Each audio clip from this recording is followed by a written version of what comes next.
Alright guys, so I'm going to be doing a video about the Edmund Fitzgerald tonight.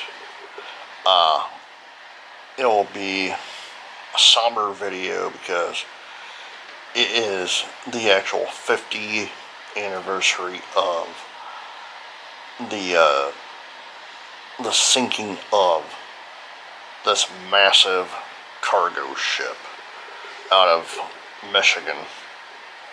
So first of all, the Edmund Fitzgerald, the SS Edmund Fitzgerald, was actually going from Superior, Wisconsin to Detroit, Michigan. That's where they're supposed to be heading to. Unlike the song by Gordon Lightfoot that said they were loading up to go to Cleveland, Ohio. That's not true at all. And I'm doing this because I want to make a video for this, and I want to do a comparison of the song, because I feel as if the song is like completely useless if you don't know the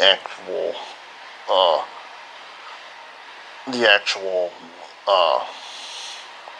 story that actually took place of this tragic event.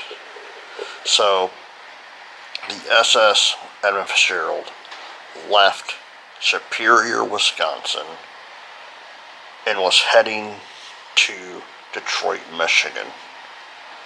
They went up from Wisconsin to the upper part of Michigan near the Canadian side of the Lake Superior, which I've been to. Like my family cabin actually sits not that far from Lake Superior. I've been to Lake Superior, so that whole lake is massive, and it's extremely cold too. Don't get me wrong, like I'm pretty certain when that ship went down, it was between I'm pretty certain it was between 32 and 22 degrees in the water, because even in the summertime, it's really, really cold. The Edmund Fitzgerald, personally, I believe the Edmund Fitzgerald, when trolling along to get to their destination, because they're originally not supposed to be going where they were supposed to go, but with the storm that was coming November 10th, the morning of November 10th, 1975, it was a beautiful day. What I read, it was a beautiful day up until 2 o'clock in the afternoon. Then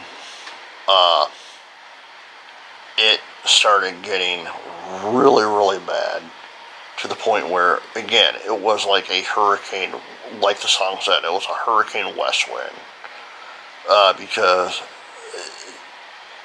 technically it shouldn't have been in that water. Like the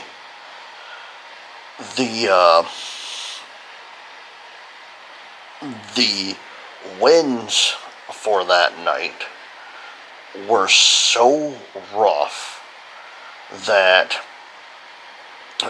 Captain Bernie Cooper, who was trailing the Edmund Fitzgerald, which was captained by Ernest McSwirly, him and McSwirly were having a conversation with each other, asking where your location at, and how are you guys holding on, and Captain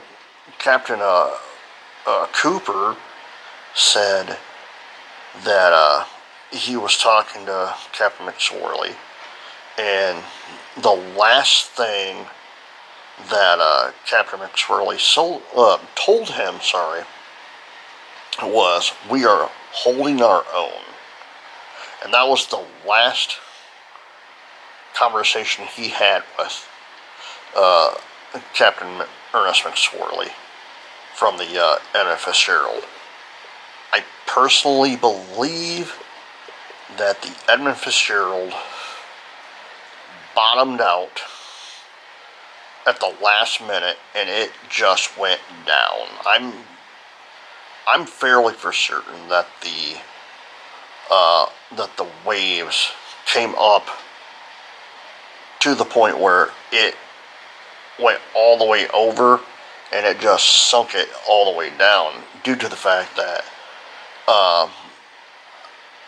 there's a guy on YouTube, and I will link his videos in this video, but there's a guy, his channel name is a History Mystery Man, and he normally has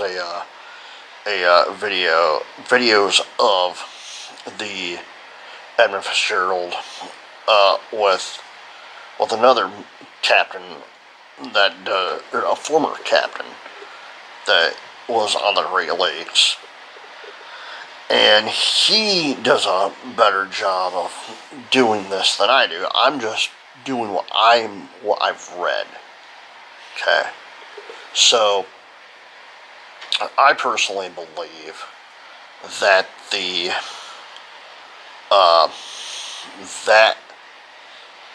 that tragic event could have been avoided if they would have stayed a little bit north, and they could have made it to Whitefish Bay.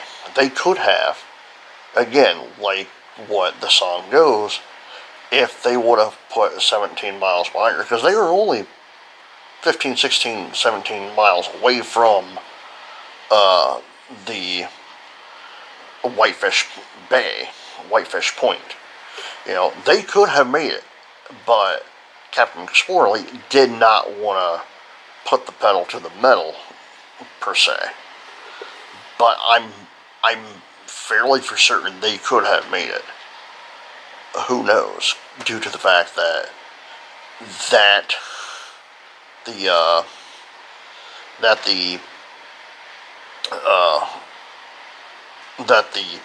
winds, the rain, and everything else was against them. Even Captain Bernie Cooper, who was at the helm of the other ship, the Arthur M. Anderson, basically said that he was having a rough go in the waters that night, because it was so bad that even the Coast Guard, when he got to Whitefish Bay, they asked him, "Could you please go back out and look for the Edmund Fitzgerald?" And and he actually hesitated for a few minutes, because he was like, "You don't know how rough it is out there." And he even said this on an interview. He said, "You don't know how rough it is," because it was so rough that he thought he was going to go down. That's how bad it was. So he went back and looked, and they had Coast Guards flying over and everything. They couldn't find anything until the next day, until they found a lifeboat of the Edmund Fitzgerald, a life vest, then they knew that it went down. The funny thing is, with it being the 50th anniversary coming up, back in 1995, So this happened in 75. So the around the 20th anniversary of the sinking of the Edmund Fitzgerald, they actually had a camera crew go down to the site, and it was pretty surreal because you could see inside the boat, you know, and you could still read Edmund Fitzgerald. And it's not like how when the Titanic sunk in 1912, where everything's like disintegrating and blah blah blah. No, because of it being a fresh bodied water and the biggest lake in the Great Lakes, it has been preserved like it just went down. There might be a little bit of rust, but not as bad as the Titanic. And I was talking to you about the song about that Edmund Fitzgerald. I'm going to talk about that too. I like the song, but as a former Michigander who I lived there for like almost 20 years of my life, so I know somewhat of the Edmund Fitzgerald. I truly do, because of where my cabin sits and reading up on stuff about the Edmund Fitzgerald. That song, yeah, it means a lot, but like there are so much inconsistencies of that song. Again, like they weren't going to Cleveland, Ohio. You know, they were going to Detroit.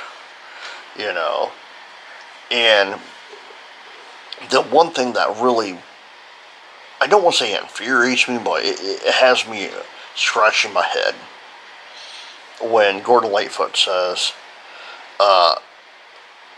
in the song that the good cook came up and said, "Fellas, it's too rough to feed you." How do we know? How do we know what was said?